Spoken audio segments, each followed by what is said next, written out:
Hello, আশা করি সবাই ভালো আছেন। গুটি ওয়েব সিরিজটা দেখলাম, দেখে মনে হলো যে রিসেন্টলি অর্থাৎ আমি গত কয়েক বছরে যেসব সিনেমা বা ওয়েব সিরিজ দেখেছি এর মধ্যে মাদক নিয়ে এটা সম্ভবত one of the best thriller.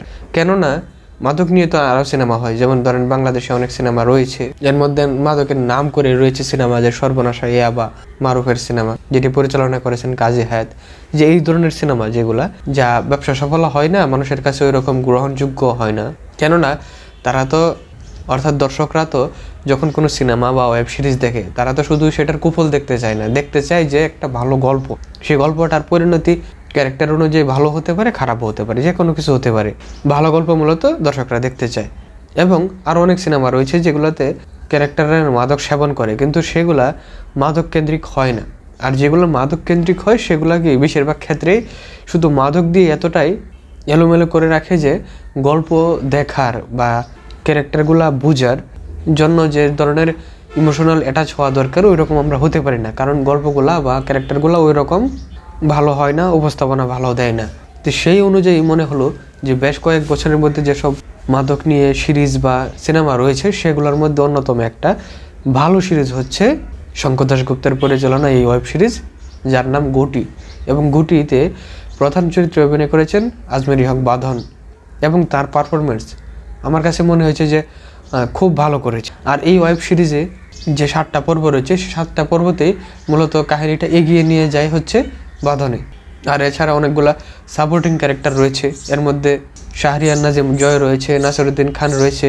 আর নাসিরুদ্দিন খান এখানে যেহেতু অ্যান্টাগনিস্ট, সেই হিসাবে তার যে এক্সপ্রেশন, লুক এবং ডায়লগ ডেলিভারি সব মিলিয়ে বলবো যে অ্যান্টাগনিস্ট হিসাবে মানুষকে ভয় পাওয়া দেওয়ার মতন সে ক্যারেক্টার প্লে করেছে। এরকম সে কথা বলতেছে, যেমন ধরেন সে বাঁধনের সাথে যখন কথা বলে সে বলতেছে আমার বোন আমার বা এরকম, কিন্তু সে যতই বোন ডাকুক সে কিন্তু তার আচরণের কারণে বা তার ক্যারেক্টারের কারণে বাঁধনকে অথবা কোনো ক্ষেত্রে ঘাবড়িয়ে দিচ্ছে। এইরকম ভালো উপস্থাপনা দিয়েছে নাসিরুদ্দিন খান।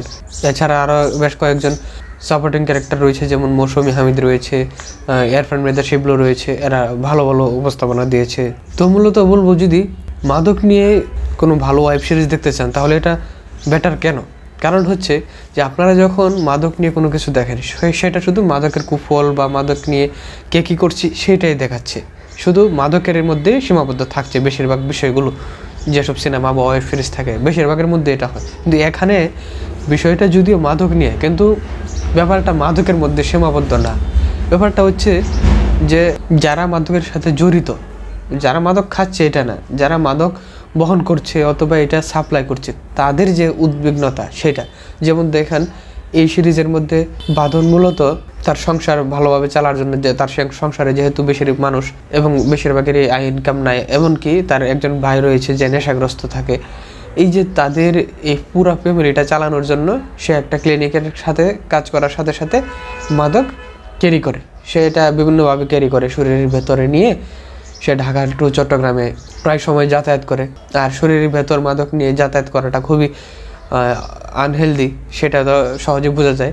আবার বাঁধন যাতে কোনোভাবে ছুটে না যায় বা পুলিশকে গিয়ে কোথাও কিছু বলে না দেয়, বা বাঁধন যদি এই লাইন থেকে বের হয়ে যেতে চায় তাহলে যারা রয়েছে এইসব লাইন কন্ট্রোল করে বা উপর থেকে মাল এনে সাপ্লাই দেয়, এই যে ঊর্ধ্বতন যারা মাদক সাপ্লায়ার তারা কিভাবে পুলিশের কাছে ধরা পড়ার ভয়ে আতঙ্কে থাকে, এমনকি তারা কিভাবে যারা মাদকের সাথে জড়িত মাদক কর্মী হিসেবে কাজ করছে তারা কিভাবে বিভিন্ন ধরনের সমস্যার সম্মুখীন হচ্ছে, বা এটা থেকে বাঁধন বা অন্য কেউ যখন বের হয়ে যাচ্ছে তারা কিভাবে সেটা করার চেষ্টা করছে, এমনকি যারা এই লাইন থেকে অর্থাৎ মাদক কর্মী থেকে বের হয়ে যাওয়ার চেষ্টা করছে তারা কিভাবে মাদকের অন্যান্য কর্মী দ্বারা হত্যার শিকার হচ্ছে, অথবা এখানে বাঁধন যে চাচ্ছে যে এই লাইন থেকে চলে যেতে কিন্তু যেতে পারছে না, কারণ মাদক কর্মীরা নেটওয়ার্ক এত বড় যে তারা কোথাও লোক নিয়োগ করে সে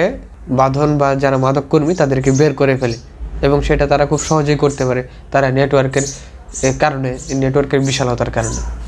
এই জিনিসটা কিন্তু আমাদেরকে মাদক ব্যাপারটা নিয়ে সিরিজ হিসাবে দেখা অন্যরকমভাবে দেখায়, কারণ নর্মালি তো যারা মাদক গ্রহণ করে তাদের পরিণতি বা কুফল দেখায়, আর এখানে দেখিয়েছে কাদের কাহিনী, যারা মূলত মাদক সাপ্লায়ার বা মাদক ক্যারি করে অথবা নিয়ন্ত্রণ করে, এদের কাহিনী। আরেকটা ব্যাপার হচ্ছে যে এখানে আরেকটা স্পেসিফিক বিষয় দেখানো হয়েছে, সেটা হচ্ছে যারা মাদকের সাথে জড়িত বা মাদক কর্মী তারা কিন্তু কোনো না কোনোভাবে করুণ পরিণতির শিকার হচ্ছে। যেমন এই ওয়েব সিরিজে দেখা যায় যে বাদনের আগে আরেকটা মহিলা এরকম শরীরের ভেতর মাদক বহন করত, সেই মহিলা যখন এই লাইন থেকে চলে যেতে চাচ্ছে তখন অন্যরা আতঙ্ক ফিল করে যে এই মহিলা যদি পুলিশকে বলে দেয় তাহলে হয়তো বা তারা ধরা পড়ে যাবে। এই জন্যে সেই মাদক কর্মীকে কি ঊর্ধ্বতনেরা হত্যা করে। তার পরবর্তীতে আরও যেসব ক্যারেক্টার দেখা যায় সেগুলো কিন্তু তাদের অসৎ কাজের বা মাদকের যে জড়িত থাকার ফল সেটাও কিন্তু ভোগ করে। যেমন দেখেন এই ওয়েব সিরিজে বাদনের ভাই যে সবসময় নেশাগ্রস্ত থাকে,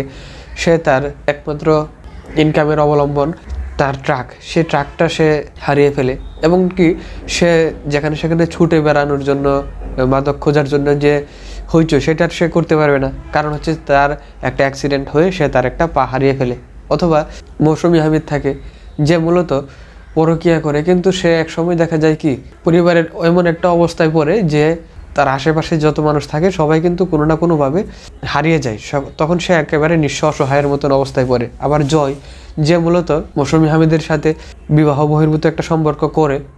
একটা ব্যাপার হচ্ছে যে যারা রিল্যাক্সে থাকে বা শরীরের প্রচুর এনার্জি, তারা যদি ওয়াইফকে সবসময় কাছে না পায় সেক্ষেত্রে অনেকে নিজেকে ধরে রাখতে পারে না, তখন বিবাহ বহির্ভূত সম্পর্কগুলোতে জড়িয়ে পড়ে। জয়ের অবস্থা সেম, যে বাঁধনে সে ঢাকা চট্টগ্রাম যে মাদক ক্যারি করা সেটা করতে করতে সে আর জয়কে, অর্থাৎ এখানে জয় তার স্বামী, বাঁধনা জয়কে কি করতে পারে না, এই সময় দিতে পারে না শরীর অসুস্থতার কারণে, কারণ শরীর তো সবসময় সাপোর্ট দেয় না এই জার্নির কারণে, এইরকম কাজ করার কারণে, যে কারণে জয়ও নিজেকে কন্ট্রোল করতে না পেরে মূলত মৌসুমী হামিদের সাথে একটা সম্পর্কে জড়িয়ে পড়ে।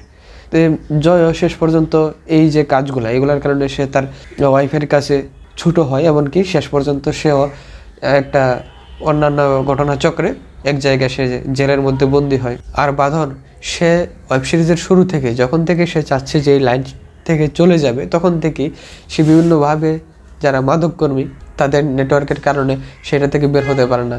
শুরু থেকে সে তার জীবন আতঙ্কে থাকে এবং সিরিজের এক পর্যায়ে দেখা যায় সে তার জীবন বাঁচানোর জন্য এই লাইন থেকে চলে গিয়ে একটু সুস্থ থাকার জন্য, সুস্থ সবল জীবনযাপনের জন্য সে তার বাড়িঘর ছেড়ে যেতে বাধ্য হয়, তাদের ব্যবসা ছেড়ে যেতে বাধ্য হয়, এমনকি সে আরেক জায়গায় চলে যায় টাকা পয়সা নিয়ে সব বিক্রি করে, এবং সেই জায়গা থেকে সে সাথে যে টাকা পয়সা নিয়ে যায় সেটাও কিন্তু সে নিজের কাছে রাখতে পারে না। বিভিন্ন ঘটনার চক্রের কারণে সে টাকা পয়সা তারা খুইয়ে দেয়, শেষ পর্যন্ত তাদের হাতে কিন্তু কিছু থাকে না এবং তারা তাদের জীবন সমুদ্রে অকুল পাতারে পড়ে যায়। এই ওয়েব সিরিজের মধ্যেও বাঁধন তার মেয়েকে নিয়ে সে একটা সমুদ্রের দিকে চলে যায়, যে সে সমুদ্র দিয়ে অন্যদিকে চলে যাবে, কিন্তু সমুদ্রের মধ্যে পুলিশ আটকিয়ে দিচ্ছে, এরকম একটা পরিবেশে শেষ হয়। আমার কাছে মনে হয়েছে যে এটা শুধু বাঁধনের যে সমুদ্রের মধ্যে চলে যাচ্ছে ভিন্ন কিছুর আশায়, সেটা শুধুমাত্র ওই সিনের জন্য না, ওই প্রেক্ষাপটে অর্থাৎ ওয়েব সিরিজের যে প্রেক্ষাপট সেই প্রেক্ষাপটে বাঁধনের জীবন একটা অকুল সমুদ্রে পড়ে যাচ্ছে, সেই জিনিসটাই পরিচালক শঙ্কর দাশগুপ্ত সুন্দর করে দেখিয়েছেন। তবে আমি বলবো সব মিলিয়ে যে এই ওয়েব সিরিজটা মাদক নিয়ে যত ভালো ভালো ওয়েব সিরিজ বা সিনেমা রয়েছে তার মধ্যে অন্যতম একটা ভালো ওয়েব সিরিজ হচ্ছে এই গুটি। আর যদি বাংলা কন্টেন্টে বলি তাহলে বলবো যে বাংলাদেশের যেসব মাদক নিয়ে কন্টেন্ট রয়েছে তার মধ্যে অন্যতম কি বলবো, যে আমি যদি রিসেন্ট 5-7 বছরের কথা যদি বলি তাহলে বলবো যে মাদক নিয়ে বা মাদকের সাথে যারা জড়িত এদের নিয়ে যেসব সিনেমা বা ওয়েব সিরিজ রয়েছে তার মধ্যে হয়তো বা এটা 1 নম্বর হিসেবে থাকবে যদি আমরা এটা সিরিয়াল করি। এরকম একটা ভালো ওয়েব সিরিজ মনে হয়েছে এই গুটি। আপনারা যারা এই ধরনের মাদক নিয়ে বা মাদক কর্মীদের নিয়ে কন্টেন্ট দেখতে চান তারা অবশ্যই এই গুটি ওয়েব সিরিজটা দেখতে পারেন। আর যারা ইতিমধ্যে দেখে ফেলেছেন তারাও জানাতে পারেন যে ওয়েব সিরিজটা আপনাদের কাছে কেমন লাগলো। আর সিনেমা সম্পর্কে নতুন নতুন তথ্য পেতে, আপডেট পেতে আমাদের সাথে থাকুন। আজকে তাহলে এ পর্যন্তই, সবাইকে ধন্যবাদ।